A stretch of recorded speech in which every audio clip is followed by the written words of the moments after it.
Alexander Isak returned to training at Newcastle United today. Newcastle want an urgent decision from Cesco on what he wants to do with his future. Martin Dubravka looks like he could well be heading out of the club, and Newcastle United are back in for Mark Guehi.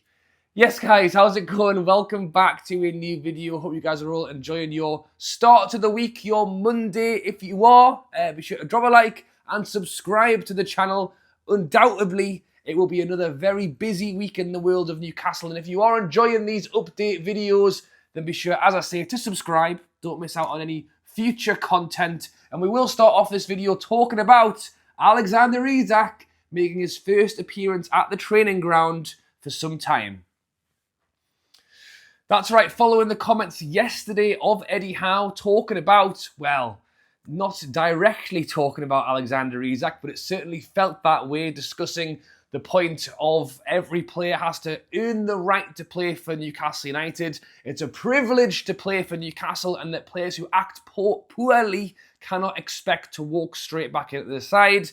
As you'd imagine, Sky Sports, Keith Downey, Pete Greaves, everyone was camped out outside the training ground looking for a glimpse of Isak, and he did return to training this morning. It's thought that he went in for more injury work for his minor thigh injury that he's had for about a month now. Doesn't sound very minor anymore if that's still the case. And the big question mark was, will Eddie Howe turn up? Reports were that Newcastle and the rest of the squad landed at 8:30 this morning from South Korea, and that Eddie Howe had given the players the day off. So it wasn't thought really that there would be a full-blown training session, but it wasn't to say that Eddie Howe might have rocked up. But by all intents and purposes, Isak had left the training ground within about 2 to 3 hours of arriving, and there was no sign of Eddie Howe. So there was no fisticuffs, there was no bust-ups, there was no chat between Eddie Howe and Isak just yet. I think we will be looking out for the same tomorrow, won't we? I think Sky Sports will be camped out again tonight, ready and waiting to try and catch a glimpse of Isak, Eddie Howe, and may well be a whole host of other players returning tomorrow. Which way that one's going to swing, I honestly don't know. As I've mentioned already, it's been great to see on some purpose Bruno, Joe Linton and the players enjoying themselves. Eddie Howe sticking up for those players, talking about the players that want to be here, want to train with our football club. How does Isak fit back into that one? Reports are that Liverpool are essentially lining up another bid and are in waiting to find out what happens with Sesko, what happens with Wizard. We'll talk about those two in a moment. The question mark is, does Isak train with the squad while that decision is made, or is he put out to train with the under-21s or sit on his backside wherever until he moves? The sensible decision for the club, yeah, for the club, maybe not the fans, maybe not the players, because everyone's got their own opinion, and I have to be honest, it's mostly negative. Has anyone got the rat sign back out ready? I don't know if it was there this morning when he arrived, but we don't know what's going to happen. And if I know Eddie Howe, I think there will need to be a form of punishment. I would be surprised if Isak is spotted training with the team so quickly, because after the tough words that Eddie Howe gave, to just give in and let him back in again, I don't think it would look good, and I don't think it would really do the club any favours to show that you can just do whatever you want and then just come back anyway. Eddie Howe, I think, is very down the line. I think he reads things well, and I think it will be interesting. That's what we can all say. But as I've mentioned already, it is literally a chain. It's a waiting list. It's what happens here, what happens there, what happens there. And a lot of the Isak stuff is hinged on what happens with Cesco. And by the sounds of things, Newcastle are getting a little bit sick of waiting. Reports were on Thursday, Friday that Newcastle had given a 48, 24-hour deadline for Cesco to make up his mind. I'm presuming to try and put a little bit of pressure on. And the reports are that Newcastle have placed the bid. Cesco's happy with the arrangement. We put down more money to start with, so it's not all little instalments. There is a big chunk going down. We've offered him what's probably going to be a record wages at the football club. Cesco, and you can go two ways with this one, because at the end of the day, he's a young lad. He knows what he's worth. and he's trying to get what he's worth. And he's got 2 football teams who want him. So on that side of things, is he in his right to kind of divvy it up and go, well, are you going to pay me this? Or are you going to pay me that? The downside for Newcastle in that situation is that it's taken too long. We are waiting. We've offered you what you want. Now come and play for our football club. Instead, it sounds like Cesco is effectively waiting on Manchester United. Are they going to make a bid? Are they going to offer me more money? Are they going to be this? And the longer it goes on, like, he's a fantastic player. And don't get me wrong, if he doesn't come to us or he chooses Manchester United, which, if I'm honest, I don't know which way it's going to go. You've got some reports saying that Cesco is a big fan of the Newcastle project and that's the way he's going to go. And then you've got other reports saying that basically Newcastle have offered him everything he wants, but he's just waiting to see if Manchester United will offer them the same. And if that's what he's waiting for, then clearly he's not fussed, really, is he? He's wanting to make the push for either the team that pays him the most, or maybe he just is interested in Manchester United. And I would be gutted if we didn't just get it going. But what I'll be possibly more gutted about is if we allow this to go on for another 3-4 weeks. Because I think that's actually worse. I'd rather just know the answer. You know, if you're going to get dumped, just tell us tomorrow. Don't drag us around for 3 weeks and then tell us then. And that's reportedly what Newcastle have now said to Cesco. You have 24 hours, was it? Oh, well, was that 3 days ago? Well, now it's a 48-hour deadline. He's got till Wednesday to make up his mind. And if he doesn't, Newcastle are prepared to move on with other strikers being linked to the club.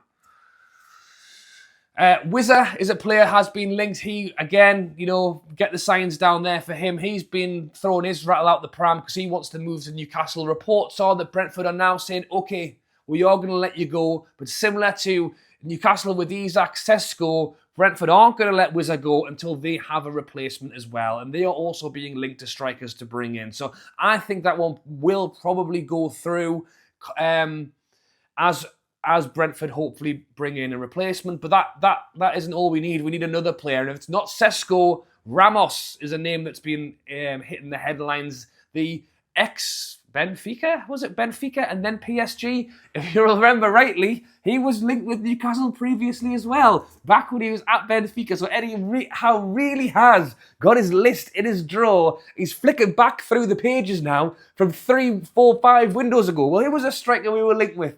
No, I could take it. We went back for João Pedro. Nah, it didn't work. Oh, Ramos. We were linked with him 4 years ago. He's not at Benfica anymore. He's at PSG. Oh, he's doing all right. Like, Newcastle are back in for another player we've been linked with before. And by all means, I don't think he's maybe the headline that maybe a Cesco is, but he's a very solid player. And if you're going to go down that route, Ollie Watkins is another player who's been linked as well. Arguably a fantastic signing, to be honest. I think he would fit straight into our team and he would probably score a lot of goals. If we put him on penalties just like Isak has, I think Watkins could score a lot of goals. The downside with Watkins is he's 29 years old and Villa wants 60 million for him. So if we sign him on a 3-4 year deal, 32... I mean, look, Dan Burns smashing it at 32. Shaw's doing the same. You can play a lot longer these days, but just in terms of value, Ollie Watkins in 3 or 4 years' time, will just purely based on age, whether that's right or wrong, he could be better at 34 for all we know.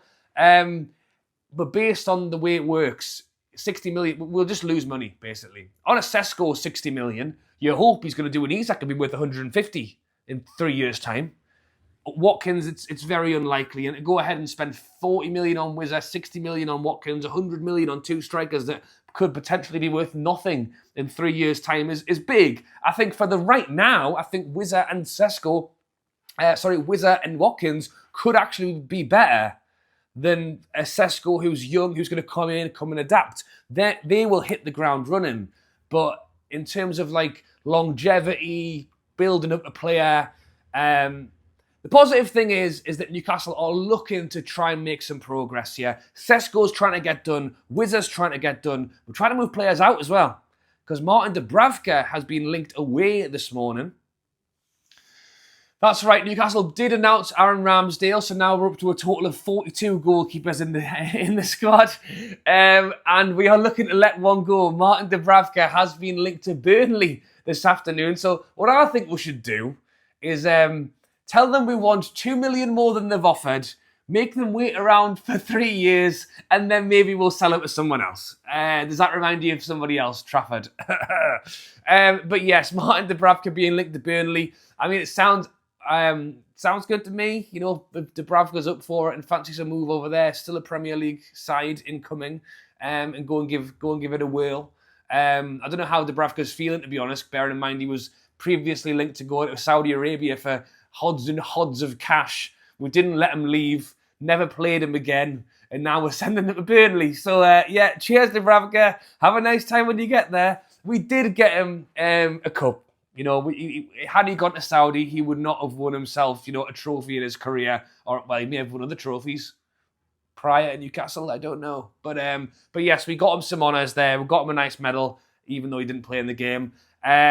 Yeah, I thought he would have got to Saudi, to be honest. I thought he would have gone and found himself another 500 grand a week deal at some crazy Saudi team. No, he's off to Burnley to go and enjoy life there instead. So, big up Dubravka.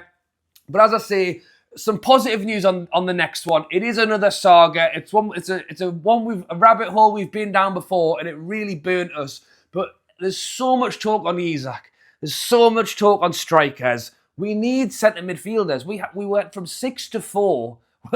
We need at least one midfielder, if not two. Joe Willock, reports are going to be out for 4 to 6 weeks with an injury. It's not super serious, but it's still more serious than I would have liked. You know, 1 week would have been nice. So Miley is literally the backup to our 3 midfielders right now. It is not enough. We need to do more there. But Newcastle are back. Eddie Howe's got the list out. You don't have to go through quite as many pages for this one. The reports coming out today by the Times and a few other sources that Newcastle are back in for our man, Mark Guehi. And look, I like it. I like Mark Guehi. You know, in hindsight, I think we probably did well to not spend 80 million on him or whatever it was that Palace wanted last time around. Dan Burn, for all intents and purposes, was fantastic. So was Fabian Schär. When Botman wasn't injured, which was very rare, he was good too. I mean, that's another rabbit hole here. You're talking about bringing in a centre-back. Like, with the way Botman's going, I would argue maybe we need 2. So, and that's again, we're running back to the Cesco thing. We're taking weeks and weeks to get Isak and Cesco sorted. Can we go and buy all these other players? The positive thing is that we have the money. And although time is running out, we still have a month to go. Deals can get done. Whether it's a good or a bad thing, because we're a little bit further into the market now, teams like Chelsea, like Arsenal, like Liverpool, they've gone and done their business. So, fair enough, maybe we did miss out on some of those key targets that we wanted, and had we got them done, we would have been in a much better position. But hopefully now, at this moment in time, with already what's said to be a really good budget this summer, prior to even selling Isak, if Newcastle can wander in and go, boom, 40 million, Mark Guehi, done. Get out into, who was it, Florentina, Richardson, go and get him, done. There is options out there. It's just how much are we going to pay? And as always, with Mark Guehi, it's never as easy as you'd like it to be, because reports are the Guehi are valuing him at 50 million and Newcastle are prepared to pay 40. After saying that, I'm wondering why we're even bothering, to be honest, because we are just going to be talking about that for the rest of the window and it will not happen again. Or are we? That will be the hope. After what has gone on this summer, the missed targets, the issues with wages, the issues with prices, let's just go in 45. Let's just get the player. I think Guehi is a good player. I think he would be a real benefit to our squad. And it's great to hear that Newcastle are taking their eyes away from the constant striker saga to look at a few other positions as well. Because the likes of Scalvini's gone cold. There's a few that were really, really key targets that seem to have just kind of fizzled out because we've had to concentrate so hard on finding an Isak replacement and then have struggled to do so. And if Cesco doesn't go our way, then we're back down the rabbit hole looking for another one. So yes, I'm tentative on the Cesco one, because why is it taking so long? Why have we offered, if we've offered him what he wants, why has he not said yes yet? Is it because he just wants to go to Manchester United? You know, and if that's the case, that's fine. Just tell me now. Don't tell me in 3 weeks' time when we've lost out, when Isak's cleaning the toilets around the back and we can't sell him because, and you know, yeah. But the positives, sticking with the positives, Newcastle are being forceful on the Cesco, whether it's done or not. And if it isn't, Ramos, Wizard, Watkins are options there. We're looking at Guehi. Eddie Howe back in England, I think is going to really help ramp this up now, because on the time difference, it's really not going to help. He's waking up to phone calls and going, oh, Christ, we've had another bid rejected. Like, he's going to be on the ground now, hopefully getting sorted. The players are back at home. He's not having to babysit them 24 hours a day. They come in and do 3 hours training and they bog off again. He's not having to be on the clock with the players 24/7. When they leave at 2, Eddie Howe can be with Steve Nixon, whoever else. I was just looking there. I mean, this was social media, so take this with a pinch of salt. Reports coming in that flights are heading out to Leipzig. Jamie Rubin was supposedly on one of those flights. So Newcastle are trying to make things work here. Let's just hope we ramp it up, get the tempo going. I mean, if a Cesco walks through the door, suddenly things just change. It's like, right, that's done now. Let's do everything else. It's almost like striker is the priority, and we've struggled to do it. Other positions have just fell by the wayside. Eddie needs to gather it all back in again and get it going. Thanks for watching, guys. If you have enjoyed that video, drop a like. There's loads to get into there and quite a few positive bits as well. So if you have enjoyed it, drop a like. As I say, if you are enjoying the updates, drop a subscribe as well. Help a man out. Enjoy your Monday evening. Looking out tomorrow to see what happens with Isak and Eddie Howe. That will be an interesting one. So if you want to hear my reaction on that tomorrow, get subscribed. Thanks for watching, and I'll catch you later.